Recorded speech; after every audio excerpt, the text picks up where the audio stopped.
The United States Navy entered the Second World War with a battleship doctrine it had refined for 20 years. The battle line was the answer. 16-inch guns arranged in column, the dreadnoughts steaming broadside to an enemy fleet, their combined firepower settling the contest at ranges measured in miles. The Navy's War Plan Orange, the formal blueprint for fighting Japan, was organized around this premise. Carrier aviation existed at the margins. Carriers scouted for the battleships. Carriers protected the battleships from enemy aircraft. Carriers were useful. Japan would be defeated by the battle line at a place called the Philippine Sea, and carrier aviation would help the battleships get there safely. The carrier admirals who disagreed, men like Admiral William Moffett, who had spent the 1920s and early 1930s building American naval aviation against the institutional resistance of the gun club, had been making their case for years. They had won some arguments, not enough of them, not yet. Carriers were not, under any serious reading of pre-war doctrine, the decisive instrument of fleet warfare. The Navy said so. The War College gamed it. The annual fleet exercises confirmed it, even when those exercises produced outcomes that should have prompted harder questions.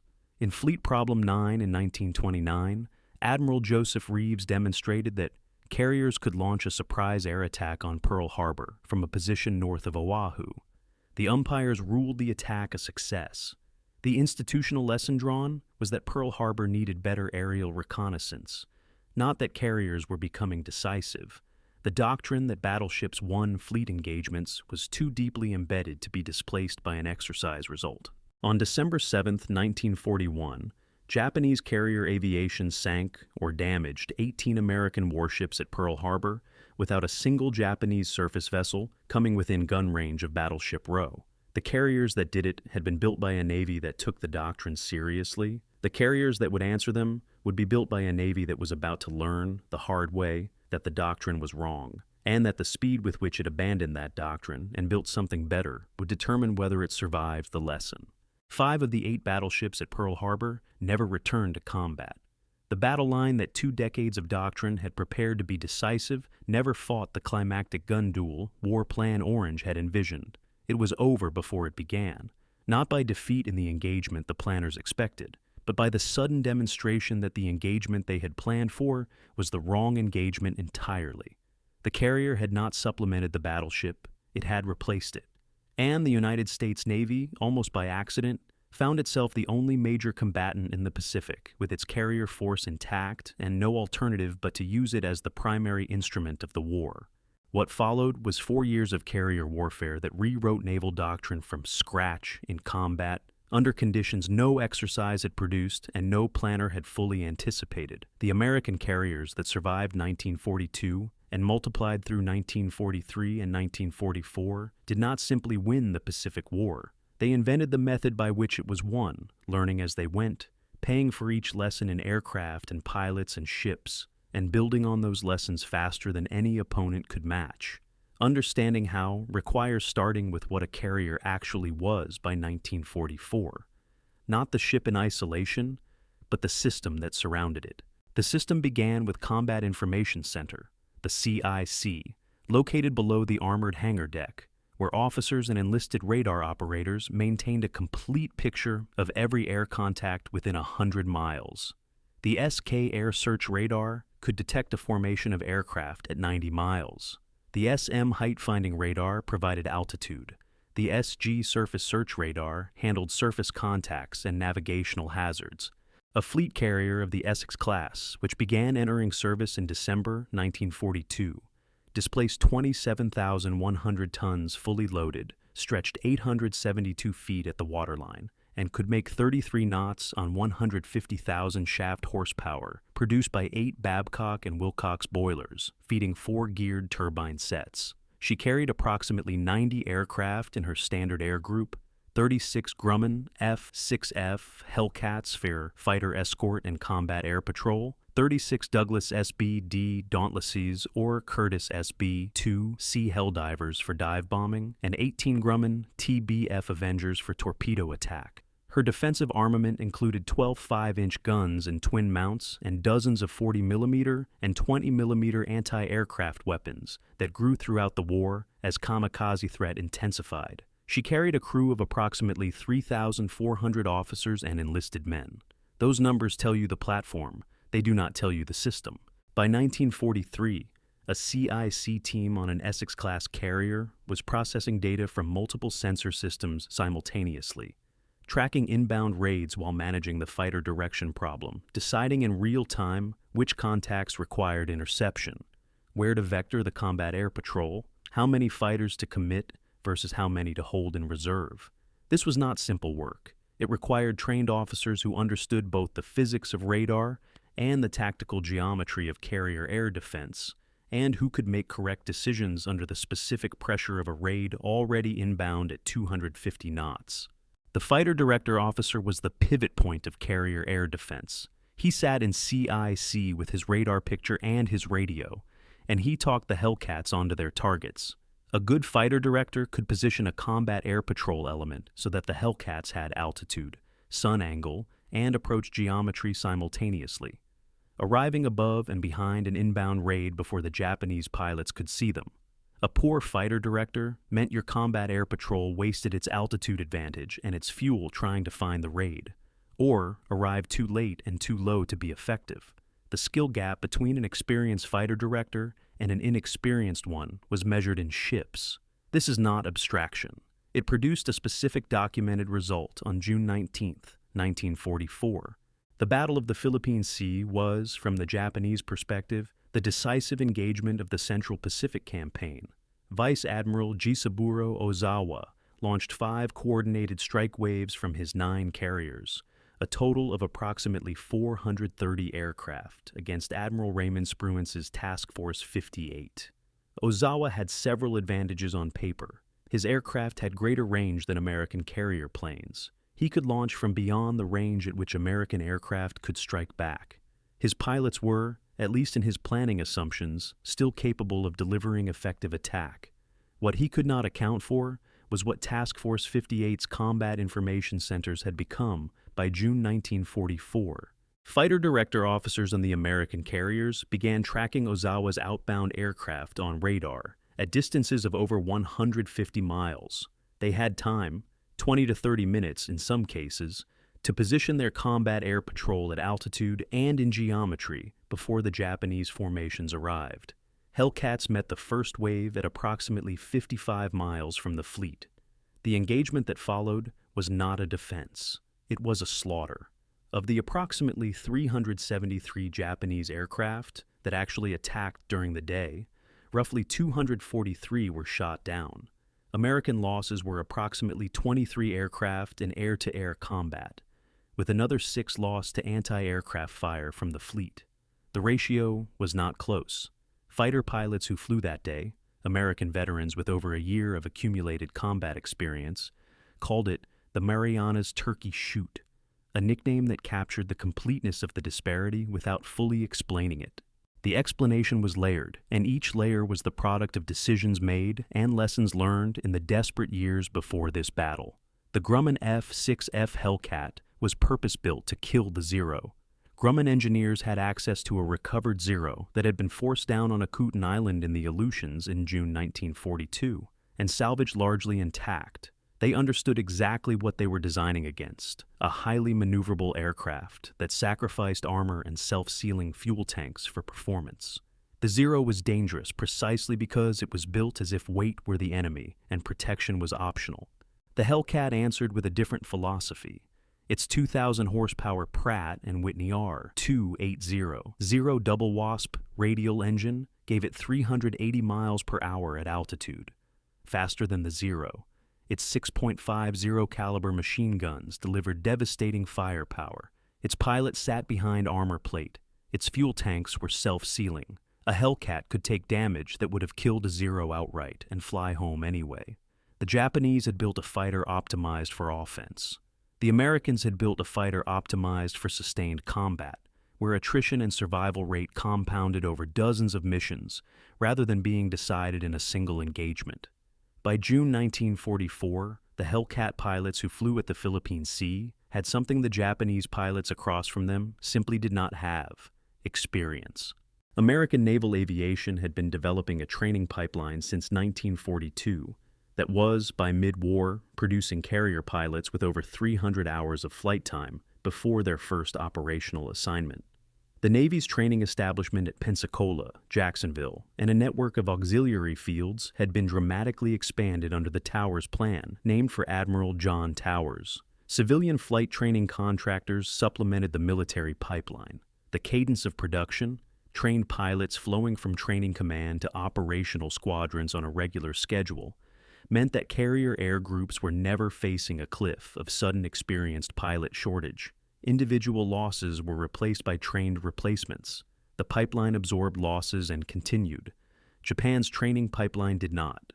The Japanese naval aviators who had attacked Pearl Harbor, who had flown at Midway, who had fought over Guadalcanal, were products of a rigorous pre-war program that selected ruthlessly and trained intensively. A Japanese naval aviator of the 1941 class might have accumulated 700 hours before combat assignment, with particular depth in carrier landing technique and formation flying. They were exceptional. They were also finite. At Midway in June 1942, Japan lost 110 carrier aviators, killed in 3 days of fighting, on top of the pilot losses accumulated in the Coral Sea the previous month. At Guadalcanal, from August 1942 through February 1943, the grinding daily attrition of the air campaign over Henderson Field consumed additional hundreds of experienced pilots at a rate the training pipeline could not sustain. By the time the first-generation Japanese carrier aviators were gone, and they were substantially gone by mid-1943, the replacements who filled their cockpits had a fraction of their hours, a fraction of their instrument proficiency, a fraction of their formation discipline. At Philippine Sea, Ozawa's pilots were, by his own post-battle assessment, inadequately trained for carrier operations. Some could not locate the fleet after the strike. Some could not execute the attack approach their tactics required. They had been in training for perhaps 6 months. The men they were fighting had been flying for 2 years. The gap was not courage, it was ours, and the system that produced them. Midway had already proved the essential argument 18 months before the Philippine Sea, in a battle that the American carriers entered with serious disadvantages and won anyway. On June 4, 1942, Rear Admiral Frank Jack Fletcher's 3 carriers, Yorktown, Enterprise, and Hornet, faced 4 Japanese fleet carriers, Akagi, Kaga, Soryu, and Hiryu, commanded by Vice Admiral Chuichi Nagumo. The Japanese carriers had been the instrument of Pearl Harbor, of Rabaul, of Ceylon. They carried the most experienced naval aviators in the world.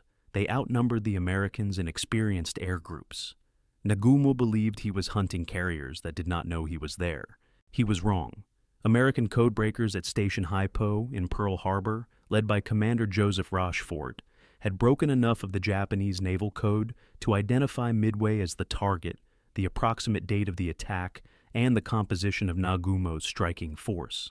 Fletcher knew Nagumo was coming. He knew approximately where to be. The battle on June 4th was not a tactical masterpiece. The American torpedo squadrons flew in without fighter escort and were massacred. Torpedo Squadron 8 from Hornet, 15 TBD Devastators under Lieutenant Commander John Waldron, found the Japanese fleet and attacked. All 15 aircraft were shot down. Ensign George Gay was the only survivor, floating in the water and watching the battle from behind his seat cushion. Torpedo Squadron 6 from Enterprise lost 10 of 14 aircraft. Torpedo Squadron 3 from Yorktown lost 10 of 12. The losses were catastrophic. The torpedo attacks achieved nothing materially, and the men who flew them knew the odds before they launched. But the torpedo attacks, however costly, had pulled the Japanese combat air patrol down to low altitude and left the skies above Nagumo's carriers momentarily clear. At 10:22 a.m., dive bombers from Enterprise and Yorktown arrived over the Japanese fleet from different directions, nearly simultaneously, uncoordinated but converging from the geometry of their separate searches. In the next 6 minutes, 3 Japanese carriers, Akagi, Kaga, and Soryu, were hit by bombs and set afire. Hiryu survived and launched her own strikes, which badly damaged Yorktown. But by that afternoon, Enterprise's dive bombers had found Hiryu and hit her with 4 bombs. All 4 Japanese fleet carriers were fatally damaged before nightfall. Japan had committed her 4 best carriers and their irreplaceable air groups to the Midway operation. She lost all 4. America lost Yorktown, badly damaged at Coral Sea a month before, and jury-rigged for this battle in 72 hours of furious repair work at Pearl Harbor. She lost the torpedo squadrons. She did not lose the strategic position she had bet everything to defend. Midway ended Japan's ability to conduct sustained offensive carrier operations. It did not immediately deliver the Pacific to American control. What it did was freeze the situation long enough for American production to arrive. That production shaped everything that came after. But what is less often examined is what the Navy did with the time between Midway and June 1942 and the opening of the Central Pacific Offensive in November 1943. A period of grinding, costly, unglamorous attrition in the Solomons that was as decisive in its way as either the named battles that bookended it. The Guadalcanal campaign, which lasted from August 1942 through February 1943, consumed Japanese naval aviation in the way that the Somme consumed European infantry in 1916, not in a single catastrophic engagement, but in a continuous daily bleeding that compounded until the institution could no longer sustain it. Japanese air groups from Rabaul flew the 500 miles to Guadalcanal and back over open water, losing aircraft to American fighters, to anti-aircraft fire, to weather, to navigation errors over featureless ocean, and to the brutal arithmetic of attrition against an opponent who, unlike Japan, could replace what he lost.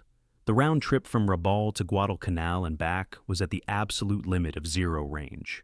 A zero that took any damage, that burned any extra fuel in maneuvering or combat, risked running dry over the open Pacific. Many did. The pilots the Zero dropped into the ocean when the tanks ran dry were experienced men Japan could not replace. Their aircraft went in with them. American carrier aviation fought the Guadalcanal campaign partly from the carriers themselves. Enterprise and Hornet carried the air war in the early months, with Wasp lost to submarine attack in September, and Hornet sunk at Santa Cruz in October, leaving Enterprise the sole operational American carrier in the Pacific for a period.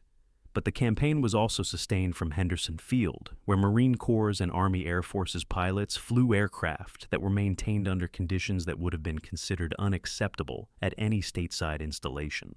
The Cactus Air Force, named for the code name for Guadalcanal, fought from a dirt airstrip under daily Japanese shelling, with aircraft that were cannibalized from each other for parts, with fuel that arrived sporadically on destroyers running supplies at night, with pilots who were not being rotated home fast enough, and accumulated the visible physical deterioration of chronic stress, inadequate nutrition, malaria, and the specific exhaustion of men who flew multiple combat missions per day and were still expected on the flight line before dawn.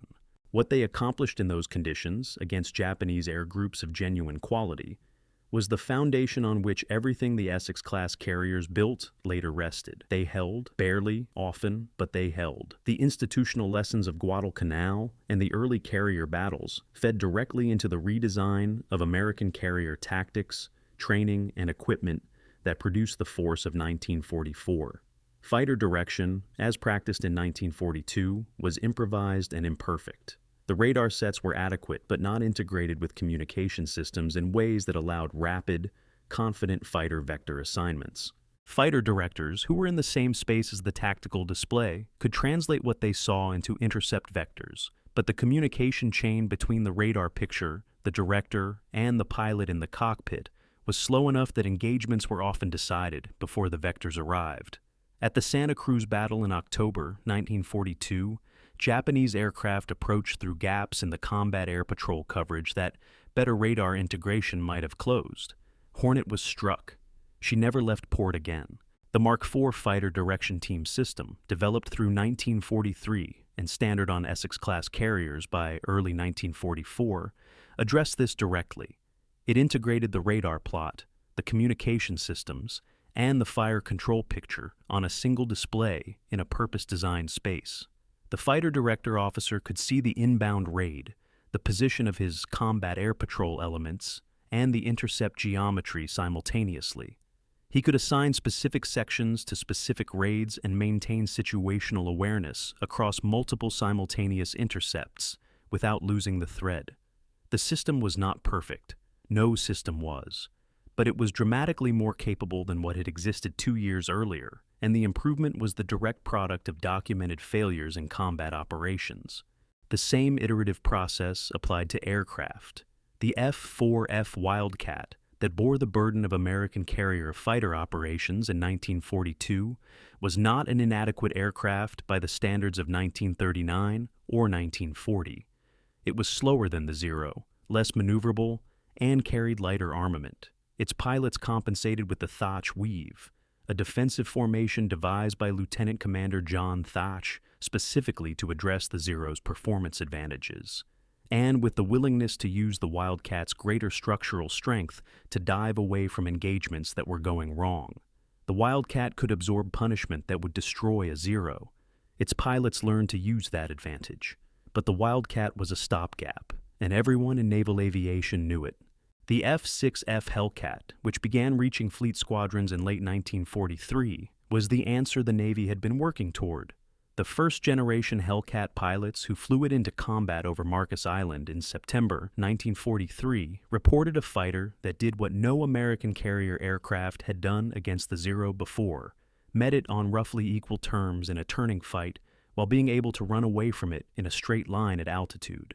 The R-2800 engine gave the Hellcat 380 miles per hour at 23,400 feet. The Zero's maximum speed was approximately 333 miles per hour. In a diving attack, the Hellcat was substantially faster. In high-speed maneuvering at altitudes above 15,000 feet, where the Zero's power fell off and the Hellcats remained strong, the American fighter was dominant. Pilots who had spent 1942 fighting from a position of consistent technical disadvantage found themselves, for the first time, in a machine that matched or exceeded their opponent across the parameters that mattered. The F-6F production numbers matched the doctrinal need. Grumman delivered 12,274 Hellcats between 1943 and 1945. At its production peak, Grumman was completing a Hellcat every 55 minutes at its Bethpage, New York facility. The aircraft was designed from the beginning for ease of manufacture, simpler wing fold mechanisms than the Wildcat, fewer custom parts, a production line laid out for throughput. Grumman had a contract culture inside the Navy's procurement establishment that prioritized delivery dates and production reliability as highly as performance specifications. The Navy needed fighters by a specific date. Grumman delivered them.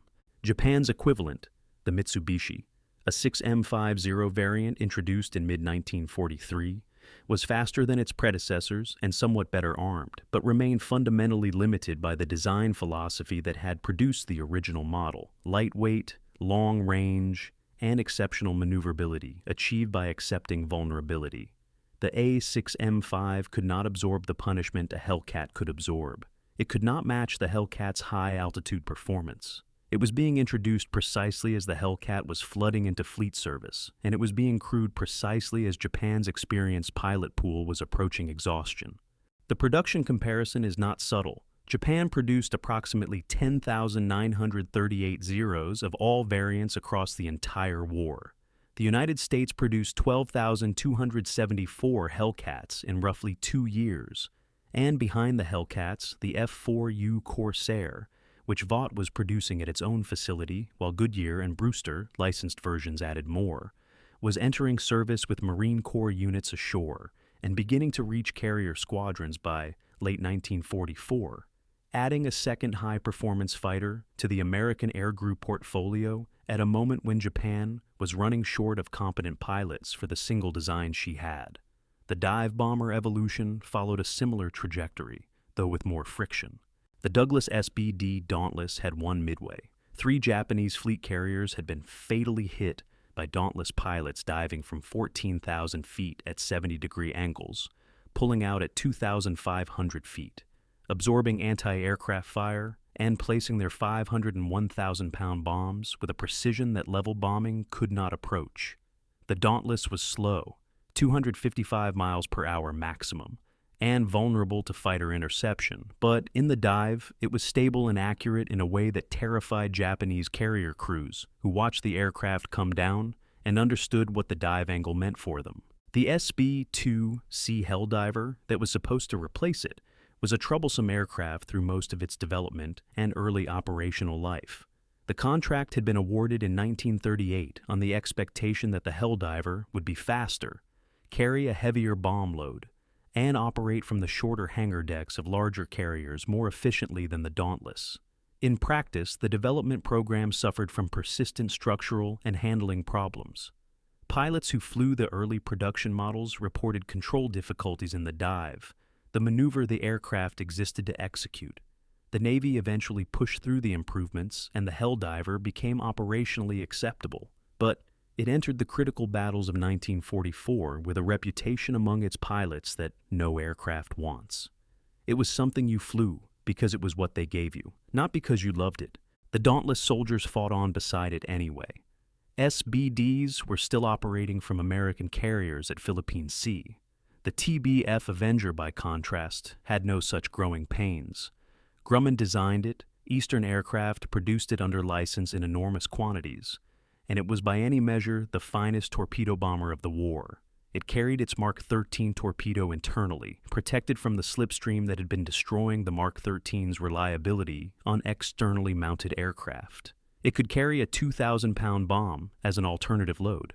Its defensive armament, a powered dorsal turret and a ventral tunnel gun, was more capable than anything Japan was flying in the torpedo attack role. Its crew of 3 gave it a bombardier, a radio operator, and a gunner, allowing genuine crew coordination on attack runs. By 1944, the Avenger was delivering not only torpedoes but bombs, depth charges, rockets, and, in specially equipped variants, radar installations for anti-submarine patrol, extending the carrier's reach in yet another direction Japan could not match. The damage control culture that developed in the American carrier force between 1942 and 1944 was the product of studying fires, not avoiding the topic because fires were unpleasant. After USS Lexington's loss at Coral Sea, she had survived the Japanese bomb and torpedo hits only to be destroyed by unchecked gasoline vapor explosions and fire. The Navy undertook a systematic review of carrier fire and damage control procedures. The conclusions were incorporated into training programs and ship design modifications, with the urgency the situation demanded. Gasoline vapor management became a specific discipline. Carrier engineers redesigned fuel systems to keep aviation gasoline in sealed, inerted tanks, rather than in systems that leaked vapor into the ship's interior. Fire main capacities were increased. Foam firefighting equipment was standardized. Damage control teams were organized, trained, and drilled, with a specificity that went beyond any pre-war exercise. Sailors practiced flooding compartments, shoring bulkheads, controlling smoke, dewatering spaces, all in conditions designed to simulate what an actual Japanese bomb or torpedo would produce. Not the sanitized version that looked good in a training report. USS Franklin's survival in March 1945 was the most extreme demonstration of what this culture could accomplish. 2 bombs, hangar deck fully loaded with armed and fueled aircraft, 807 men dead, 724 feet of burning warship.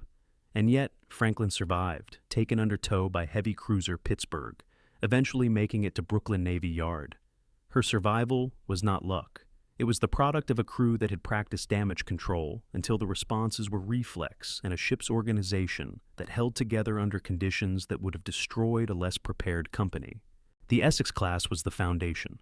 24 hulls completed during the war, with the first, Essex herself, commissioned in December 1942. But the Essex class was only part of the story. The Independence-class light carriers, converted from Cleveland-class cruiser hulls, added 9 additional flight decks to the fleet by early 1944. They were smaller, 622 feet, 45 aircraft, but they were fast and available and could supplement the large carriers in the task group screen.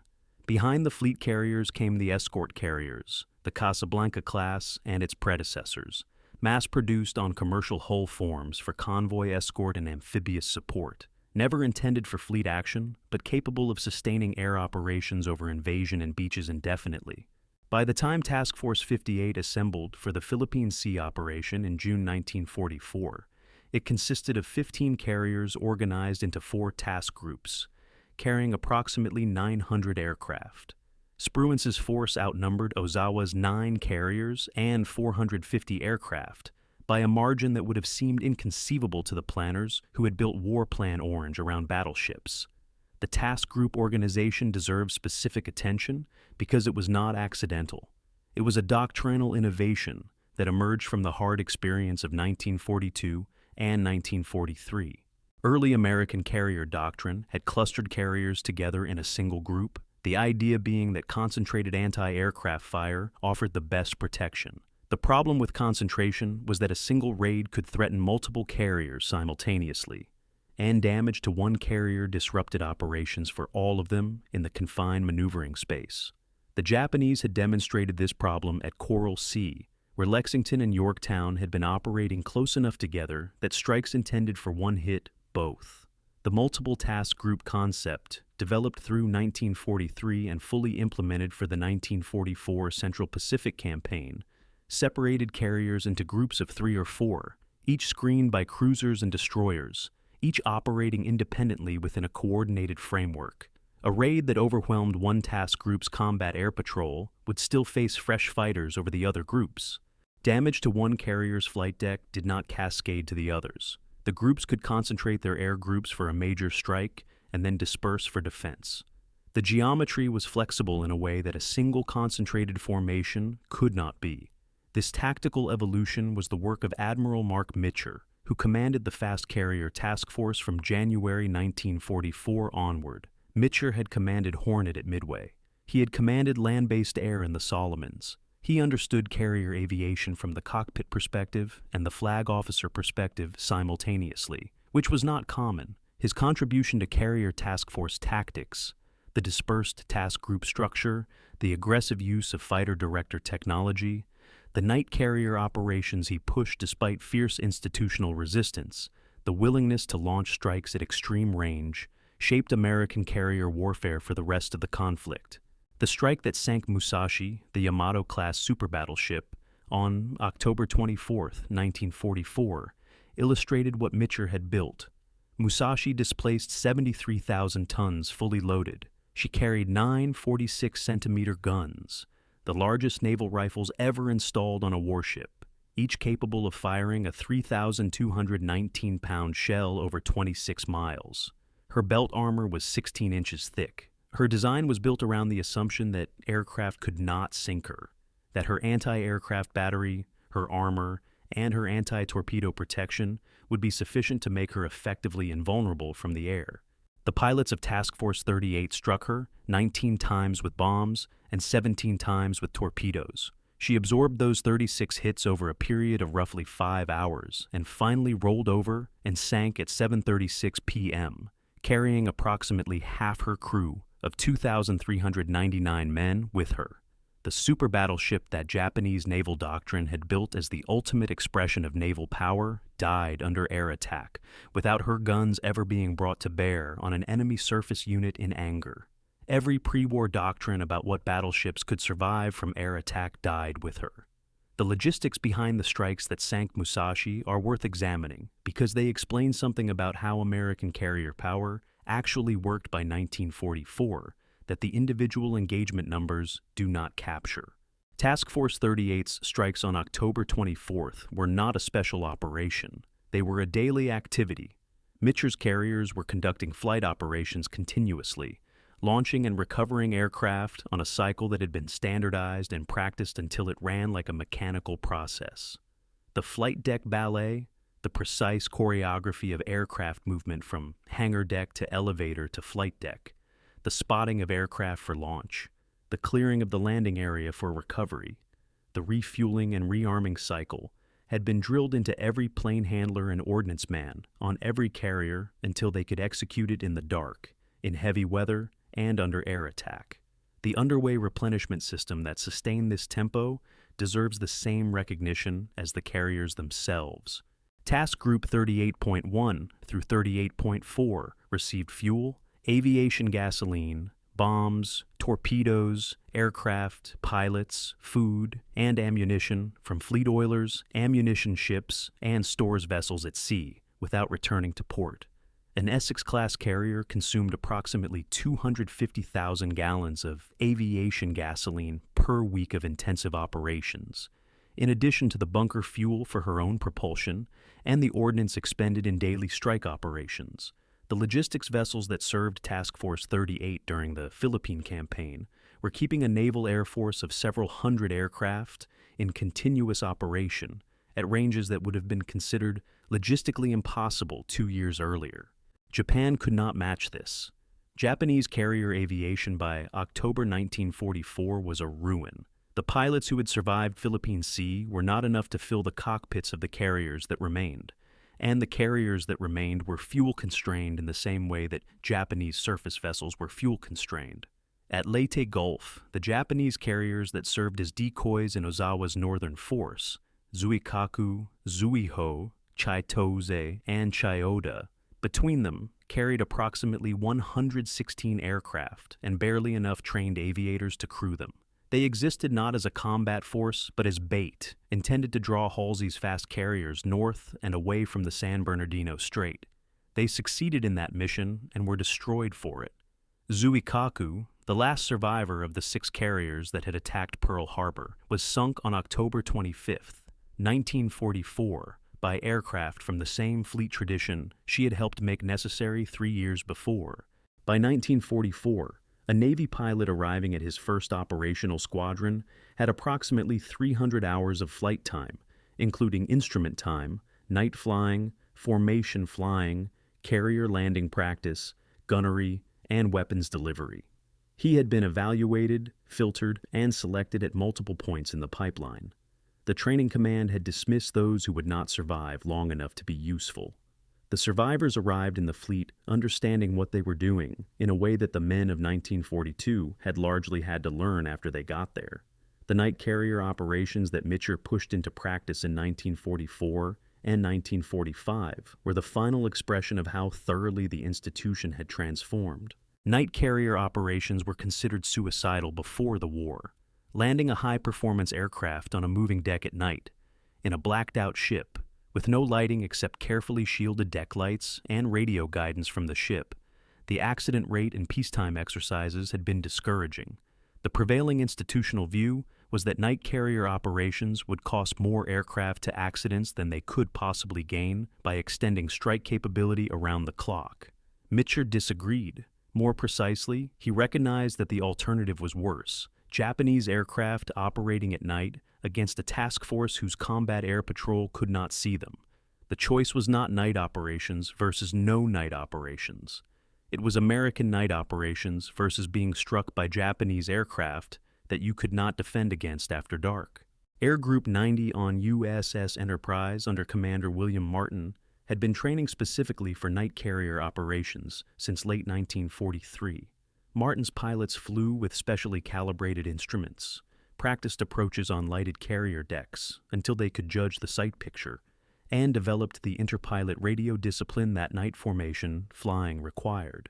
By late 1944, Enterprise was conducting night strike operations and night combat air patrol as a routine capability, not an emergency improvisation. Her radar-equipped Avengers were hunting Japanese ships in the dark while the day carriers slept their aircraft on deck. The Japanese had no equivalent. Their carriers, diminished and fuel-starved, could not sustain the training cycles that night operations demanded.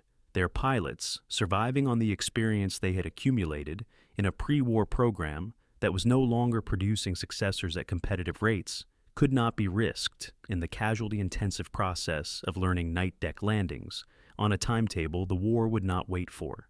The numbers at the end are not complicated. Japan commissioned 25 carriers of all types during the war. She lost 22 of them. Of those losses, the overwhelming majority were sunk by American carrier aviation. America commissioned over 140 carriers of all types during the war: fleet carriers, light carriers, escort carriers, and lost 11. The disparity in production alone made the outcome predictable by 1943. The disparity in pilot training and tactical doctrine made the individual engagements lopsided in a way that the production numbers did not fully capture. Japan sent her carriers to the Philippine Sea, with pilots who averaged perhaps 300 hours of total flight time.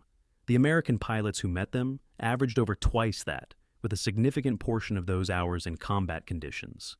The outcome followed from the inputs. What those numbers cannot capture is what the American carrier force accomplished beyond killing Japanese carriers and aircraft. By 1944, carrier aviation had become the instrument by which the United States reached into every corner of the Pacific that mattered strategically.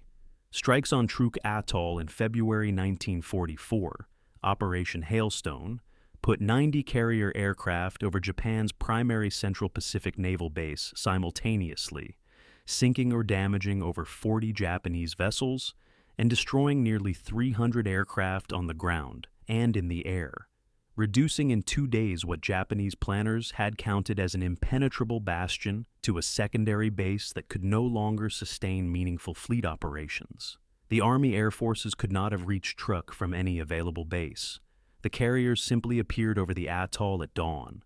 Strikes on the Palaus in March 1944, on Hollandia in April, on the Marianas in June preceding the invasion, on Formosa in October, on Luzon in November and December, on the Japanese home islands themselves from February 1945 onward, carrier aircraft over Yokosuka, over Kure, over the home island airfields from which Japan was trying to mount the kamikaze campaign that was killing destroyer crews at Okinawa.